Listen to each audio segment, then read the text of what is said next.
Welcome back to Chris Greenhill's Garage. I'm Chris. And I'm Chris, and today's video we're doing some general maintenance to my 1994 Mustang convertible. Without further delay, let's just get into it.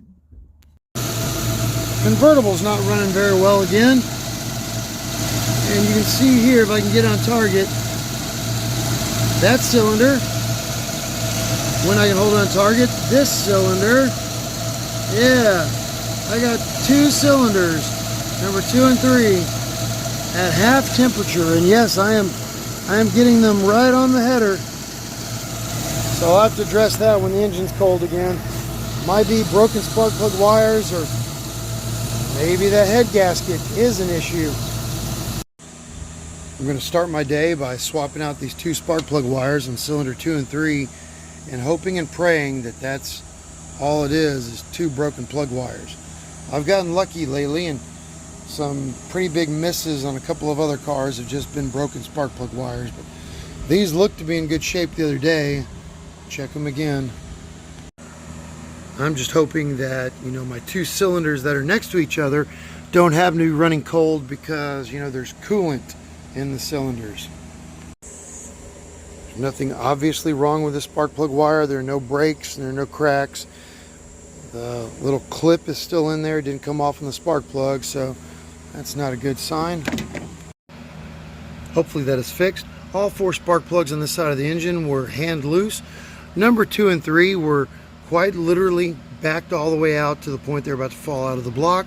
Hopefully that's going to be the only issue. The spark plugs are tight now. Hopefully it's just going to run. We'll see. Unbelievable. All 8 spark plugs in this car were loose. To varying degrees. Number 2 and 3, like I said, were practically falling out of the block. They were my worst running cylinders. I've tightened all 8 of them up. They were all between like 2 turns back and about to fall out. Hopefully that takes care of this. I'm going to swap these 2 cars so I can work on the exhaust on the black car. Put this one over there, back this one up over here so I can work on it, and let this one idle and warm up and see how it's running. The red car is warming up. It's still got that ever so slight little miss in it, but at least it isn't lurching against the transmission when you put it in gear like it was yesterday. I guess we'll see if it stays this way. This thing has been idling for a while, idling as well as it ever does, so like 50%, but I'll take it. I guess I'm going to throw the exhaust in it and go for a test drive and see how it does. According to the temperature gun, cylinder 2 and 3 are still running quite a bit colder than the other cylinders. So I guess when I bring it home and cool it off, I will change out those spark plug wires and see if that helps any. The car's been running really well at wide open throttle, been pulling strong. It is definitely better than it was yesterday. It's no longer bucking and lurching and surging when you come to a red light. Yesterday I almost had to put it in neutral to keep it from, felt like I was either going to lurch forward or stall. It's much smoother today.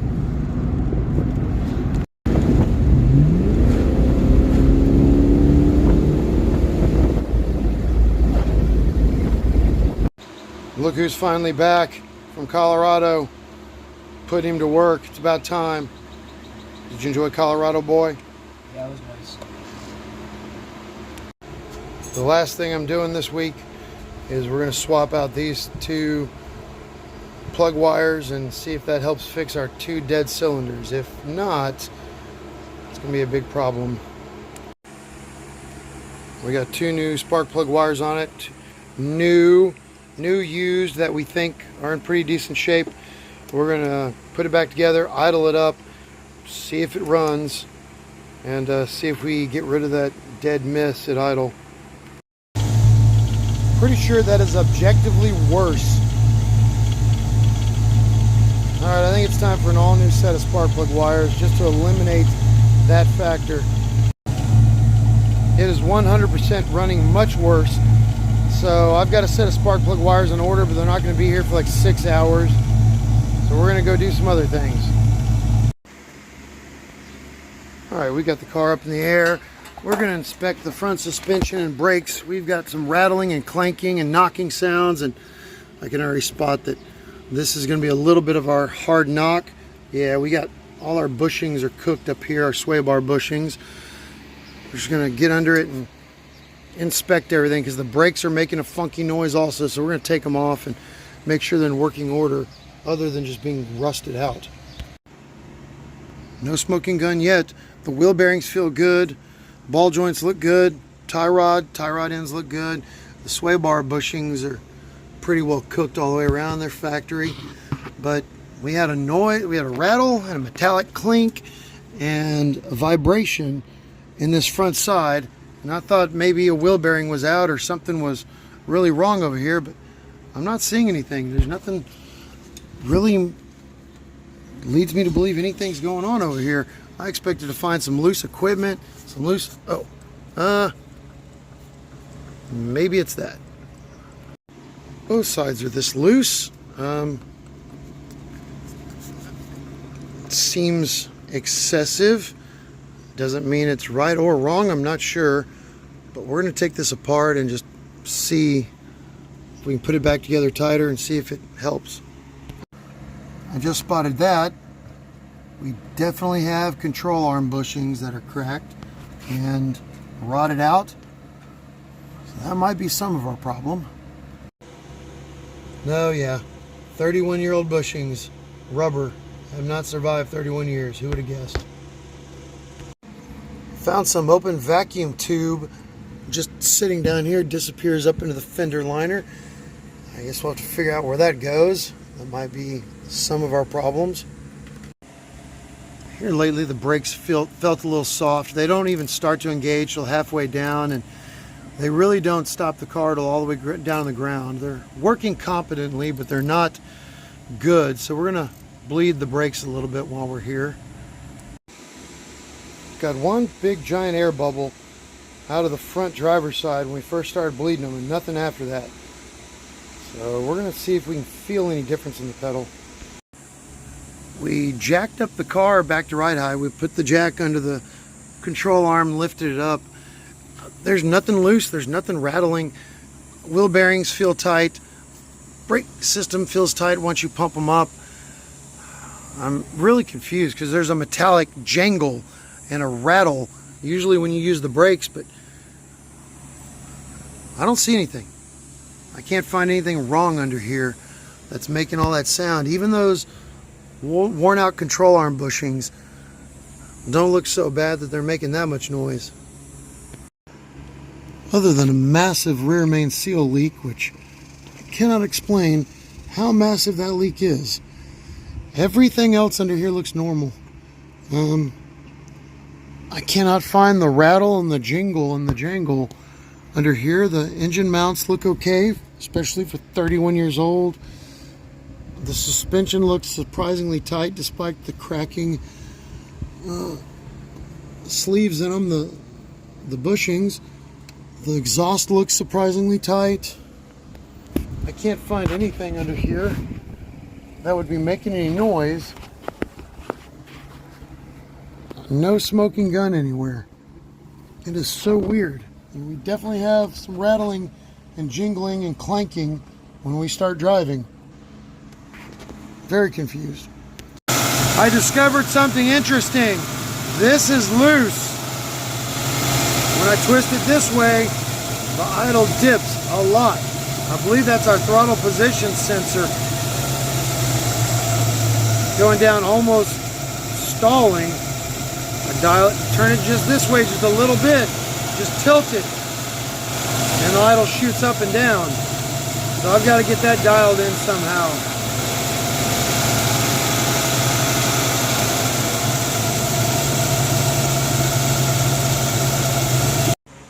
The idle air controller had to come off to get the throttle position sensor. I'm going to try to adjust the throttle position sensor and tighten it down. I'm going to try to clean this out.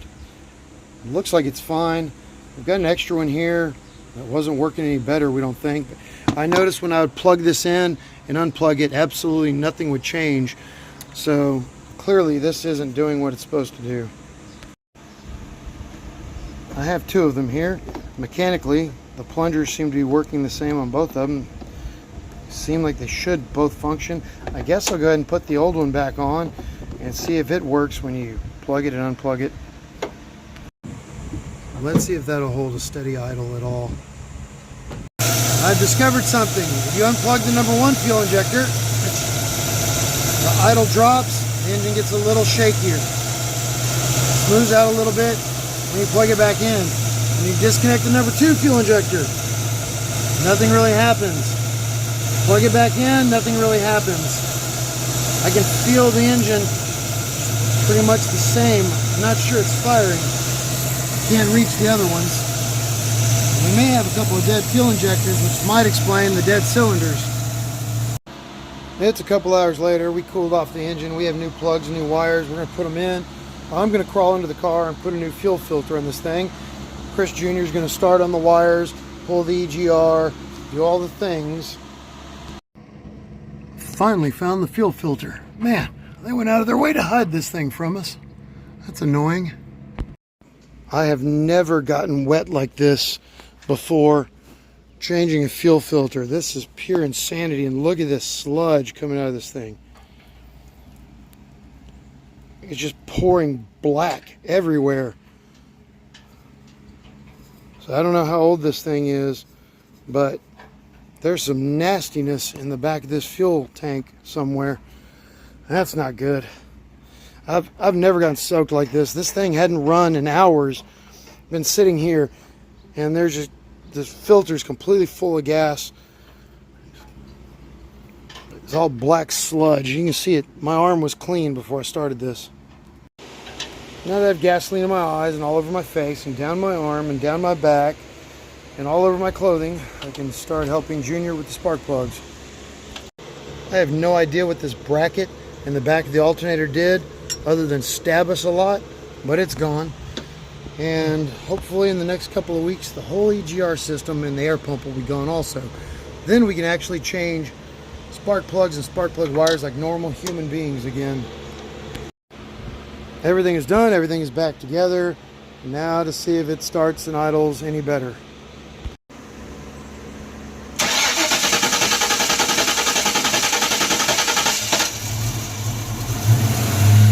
Hopefully that was just a lack of fuel pressure from changing the fuel filter.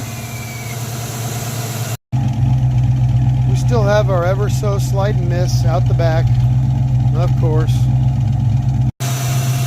But the engine is definitely shaking the least it has ever shaken. In fact, it's not really shaking much at all. It's actually holding pretty still, pretty steady idle. So it definitely probably needed plugs and wires. Still got the ever so slight little flutter at idle, but we're gonna go see how it handles and drives.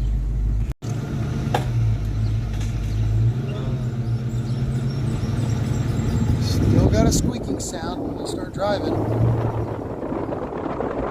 get it. Don't know what that is. Beautiful and overcast with a slight drizzle. It feels amazing in here with the windows down.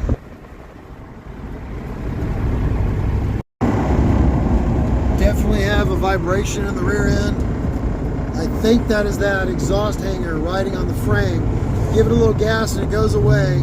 It only does it at certain RPMs. You can feel it through the car. There's definitely something riding on the frame of the car that wasn't there before. Junior says the brakes are doing better than they were after we bled them. That's a good thing.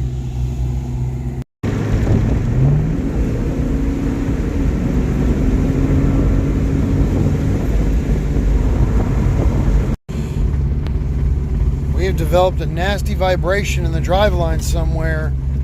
Just all of a sudden, we're almost home, and mostly at lower RPM, then seems to smooth out. I'm wondering if those are U-joints. We'll have to check that. Back underneath Junior's car, for whatever reason, the hanger on the exhaust pipe on the passenger side is sticking out about 2 inches further than the hanger on the driver's side. Driver's side has about 1 inch of clearance over there. This is actually leaning on the body, and this is what we're getting going down the road. for now, what I'm going to do is I'm going to take this piece of rubber hose that's split down the middle. I'm going to wrap this hanger and put this rubber layer between the frame and the hanger and hope that helps a little, because that's all we can really do for now. Anything else more in depth would involve taking the pipes off and like reversing these hangers or something. So that's just not in the cards for now. Well, that doesn't help our clearance issues any, but as you can see, rocking it back and forth no longer causes a noise. This is actually taking up that little 1 or 2 millimeter gap in between the hanger and the frame that was causing the vibration. So hopefully that's going to fix the problem for a while. Driving the convertible to the parts store, that piece of rubber helped a lot of vibration. We're not getting the floorboard vibration that we are getting, especially under throttle. So that was definitely a big part of it. We still have an ever so slight vibration at very low speed, very low RPM. I'm thinking might be a U-joint, possibly. I haven't really gotten to investigate it yet. While I'm here at the parts store, I'm going to try to find some vacuum hose to replace this. Some people who are more intelligent than I am have told me that this piece of broken black hose that came off this vacuum tree over here comes under the dash, and this is why our air conditioner blows cold through the vent or through the defrost instead of through the front. Hopefully this is going to fix our air conditioning system, assuming I can figure out where exactly this goes on both ends. What they did not have were any type of connectors connect this together, so I'm going to have to figure something out there. Before I forget, for the 20th time, I'm going to take White Trash's PCV valve out of the red car and give it its normal PCV back. There we go. Now I might actually try to start this thing up. I haven't heard this thing run in a very long time.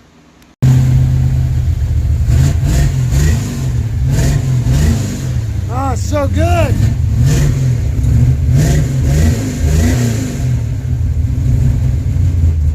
As soon as the red car is daily drivable, going back to work on this thing full time.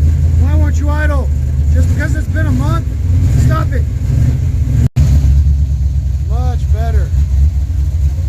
Much, much better.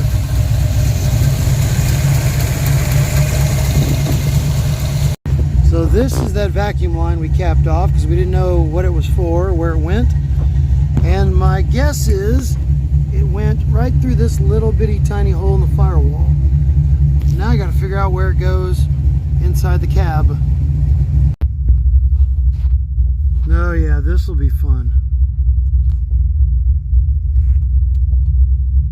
I have no idea where this thing went. I don't even see the other end of it. I think I just found where the air conditioner hooks up. Back over here off the firewall, I found this. So I'm going to run this back over here, see if I can just run that factory piece of tubing back to it, and see if hooking that up fixes the air conditioner. That would be awesome. This should be it. It even had a piece of this plastic tubing broken off in here. The whole thing is extremely dry rotted, and I don't know where the rest went because it's no longer long enough to reach, but I'm going to see if I can use a combination of this old tubing and the new tubing I bought to reach the other 6 or 8 inches. I just went in and stuck that brand new vacuum line in both ends, and I'm going to go see if it starts and works. Nope. Still blowing out the vent? Yeah. Alright, let me get this figured out. So we found out with that boot adapter on here, we weren't getting any vacuum into the air conditioner. If you stick this cord right in here directly, it does fine. So since I dropped that vacuum adapter and can't find it, and it doesn't matter anyway because it wasn't working, I'm going to take this vacuum tree off and I'm just going to tape this into one piece.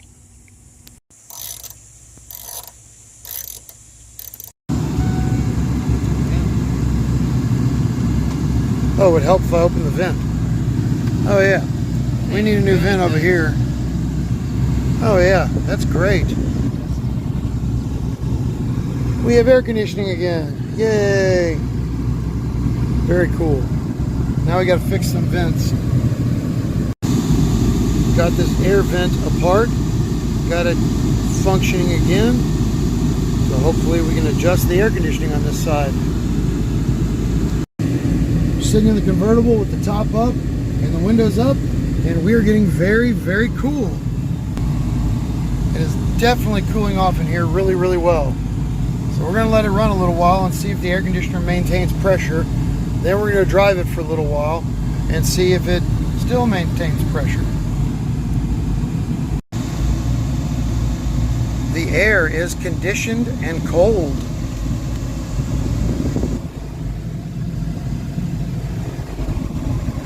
Just discovered why the seat doesn't move.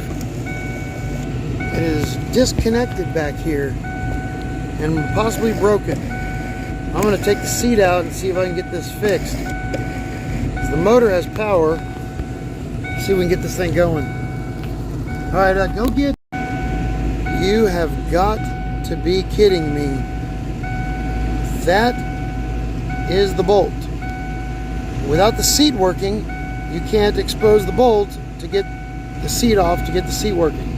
Unreal. Well, this may not happen. We do not own any kind of wrench that will go on here. This will go here and immediately hits the seat. There is nowhere to pry. We don't own a socket short enough to get in there. And the one hand wrench we have that fits is already topped out. It won't go on any other way. So I don't know how we're going to get this thing out of here. It's the boys' turn to try to get this thing out. This back bolt is nearly impossible to see and to reach and to get a wrench on. That's why the world hates engineers. There's no reason for this. These brackets should be simple. 5 minutes is a very long time to remove a seat. It should be done a lot quicker than that. We've been doing this for an hour. A little quality of life improvement we made while toiling away and trying to get this seat out is we plugged the rear view mirror back in and the reading lamps work again. Finally, we're going to go down to the hardware store and buy little bitty studs to screw in here. We're going to run them down to the floor and we're going to leave about that much sticking out the top to put a little nut on, and that is it. This took entirely way too long. We're also going to cut off some of these brackets so we can actually get to the damn things. This was insane. Horrible design. Clearly this bracket has snapped off. We've got to see if we can find a way to make that reach and reattach it. Actually looks like we have two breaks. Nope. Okay. Just that to that, but it looks like we're missing a piece. Good times. This is weird. The electric motor was trying to work earlier. I can actually spin the seat bracket forward and back by hand. So if nothing else, I'll just spin this forward, move the seat where we want it, and then put it back if we absolutely have to, if we can't get the electronics working. We think we're just going to get rid of the electric bracket altogether. There's just too much wrong with this thing. We're going to pull this off and see if one of the old manual seat brackets from one of the other Mustangs will fit on this, so we can just use this damn car. This is one of the original seats out of the black 82 GT. That was in white trash. White trash doesn't need it. The black 82 doesn't need it. It's got two good seats with good seat brackets. So this is going on this seat. We're just going to tuck all the digitals, all the electronic wiring under here, and maybe someday we'll fix it, but not today. This bracket doesn't want to clear the electronic button, so we're going to have to do some custom clearancing here. Well, these brackets looked good eyeballing them, but as you can see, they're probably 3/4 of an inch too short. So what we're going to do is we're going to drill this little spot out on each side and run a bolt and a nut through there and make these fit.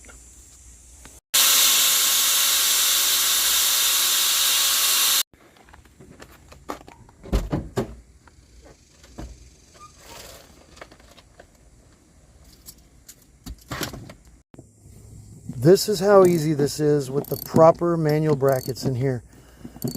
It's taking 5 minutes to reinstall what took hours to remove. Buddy, adjust that seat however you need it. That one sits a lot further forward and a little higher. Test driving with the air conditioning on. We picked up a passenger. Hi, Natalie. Living that nice, cool, air-conditioned life. This is pretty nice. How's it back there? Is it okay? All right. So I bought the kids protein shakes for a midday snack. And because we don't have cup holders, Junior's decided I have to drive now. Heck of a scam you've got going on, boy. That's disappointing. It's been a couple of hours. The air conditioner was working fine, and now it's not. What we'll do is next week we'll try to put a fresh can of Freon in it, pressurize it, see if it works any better. But it worked for a while. Last thing I'm going to do is back the timing back down to 10 degrees. I think we have it at 14 or something. But this thing was detonating earlier under wide open throttle. We just can't have that. We're going to see if it'll do better. Back to the factory 10 degrees. Back to factory 10 degrees before top dead center timing. And we will test drive it and see how it does. And we're probably going to go put some coolant in the air conditioner. Went to the local parts store, got some air conditioner refrigerant refill. I'm hoping 1994 Mustangs were R134A, but oh well, I guess we'll install it and see what happens. Crank up the air conditioner all the way.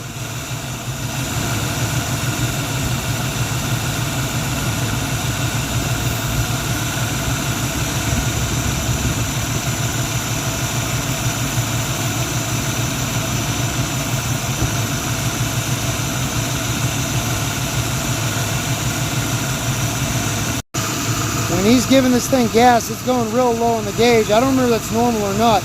Give it gas.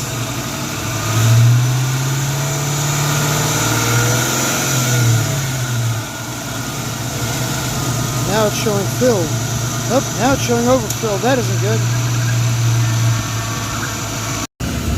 We gave it as much as it would take.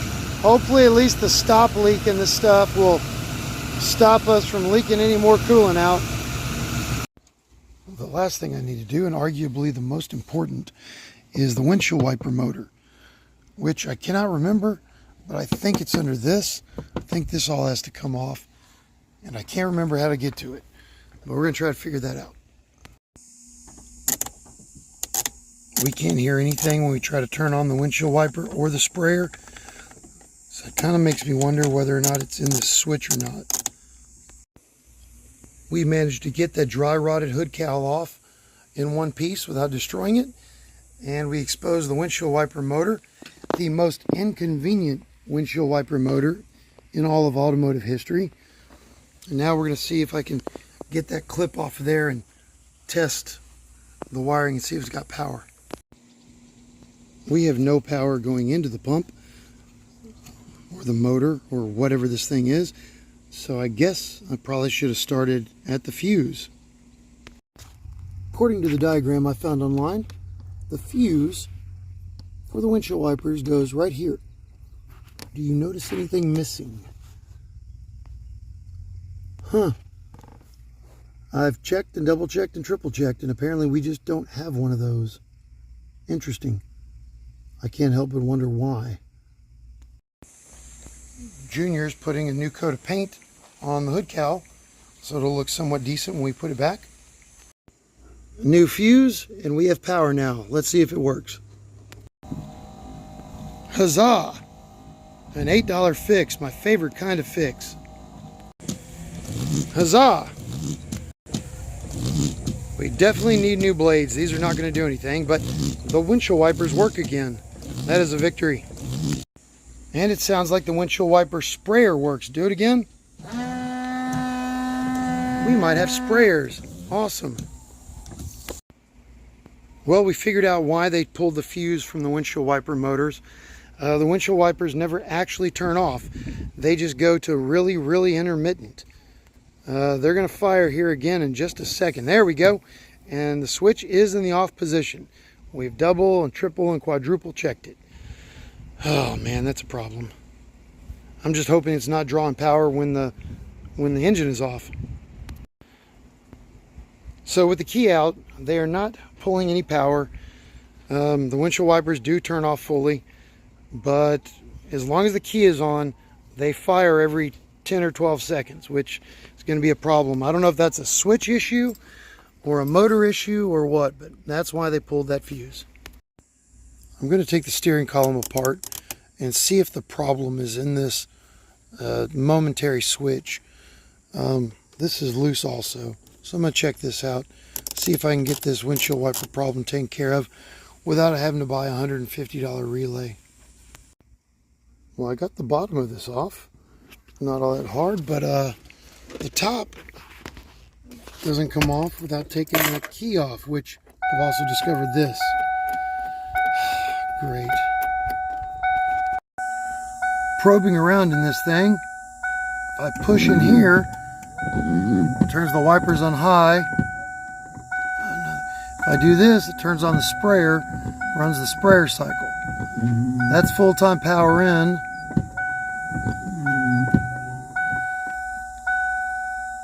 If I touch down here, same thing. Well, that one's not working at all. So I'm not sure if the switch is the problem or not. I'm not getting an electrical signal out from this thing when the switch is turned off. So I'm not sure what's going on. With the switch disconnected completely, the windshield wipers aren't firing, obviously, but I don't know if that's because of the switch or the relay. But if it was the relay, I'd think they'd still be firing and going off even with this disconnected. So I'm hoping it's just the switch. With the switch taken off, if you stick the power probe in here, it turns on the windshield wipers. I think that's what's happening. I think this switch is just constantly firing and constantly turning on the windshield wipers. So I have a new multi-function switch on order. It'll be here in like 3 hours. The new switch is in, and no automatic windshield wipers turning on. Let's see if it works. Yes, it does. Oh yeah, I took the wipers off to paint them and replace them, but yes, it works. Awesome. The sprayer motor sounds like it's working, but it is not. It is activating the windshield wipers though. It is all back together and everything works. We got blinkers, hazard lights, windshield wipers. We got everything except a sprayer, but we'll figure that out later. And we got cold air conditioning. Yes, right off the bat, ice cold.